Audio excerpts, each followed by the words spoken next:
Hey guys, this is Johnny with D2 here in Branson West, and spring is here, so obviously it's that time that everyone's thinking about getting their boats out. So I thought I'd shoot a quick video so we get some calls in what people should do and what people shouldn't do when they're opening up their boat in the spring.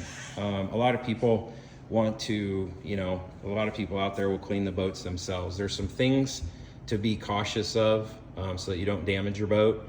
One of the things that a lot of folks will do is use the DIY quote unquote sauces that will advertise that they've got something to remove water spots and then put a sealant on the boat.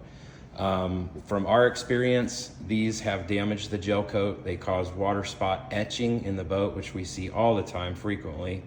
And it's frustrating to customers who think they're doing a good job and only to find out later that it's causing permanent damage. And you'll see that up under the rub rail commonly and those areas where they sit. And they're really easy to pinpoint. Some people will use vinegar and things like that to get the water spots off. We have a water spot remover here that you can do yourself if you'd like. And then the most important thing though is after the water spots, you need to get something on your boat that's gonna protect it. And as we all know, wax in a boat is tough, and the biggest problem with wax is it is extremely short term. They're polymer based and the burn off rates are low. So on a hot day here, it's dissipating. So the old days of thinking that wax on a car would last a year, it's not gonna last like that on a boat. It's gonna be weeks. And a really good wax isn't even gonna last you months. They're just not in the water.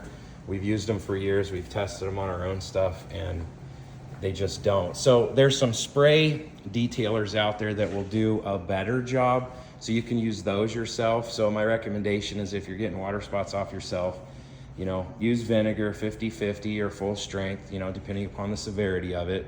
Use a water spot remover like from us, and then chase it with some type of quick detail spray. The ones that you buy out there that say ceramic or ceramic wax, most of it's just a marketing ploy.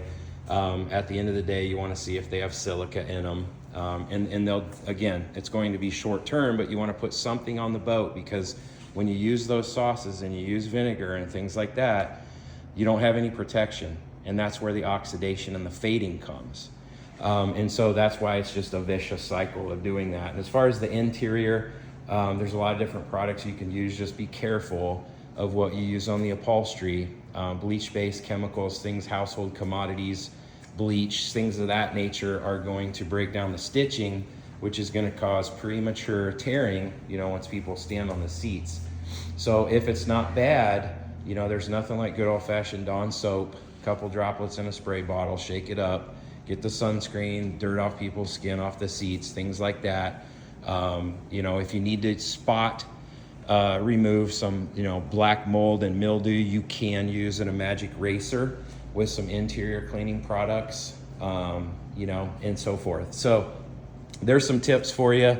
Give us a call if you got questions, if you're the type of person that likes to do that stuff yourself, or if you want something more long-term that you don't have to do those things continuously over and over again, then I would look into a correction and coating package. And as you can see, this is a 21-year-old boat, and it came in with some water spots and some oxidation, but it looks phenomenal and it's going to be extremely easy to clean, and it boosts the boat's value. So just a few tips for you there.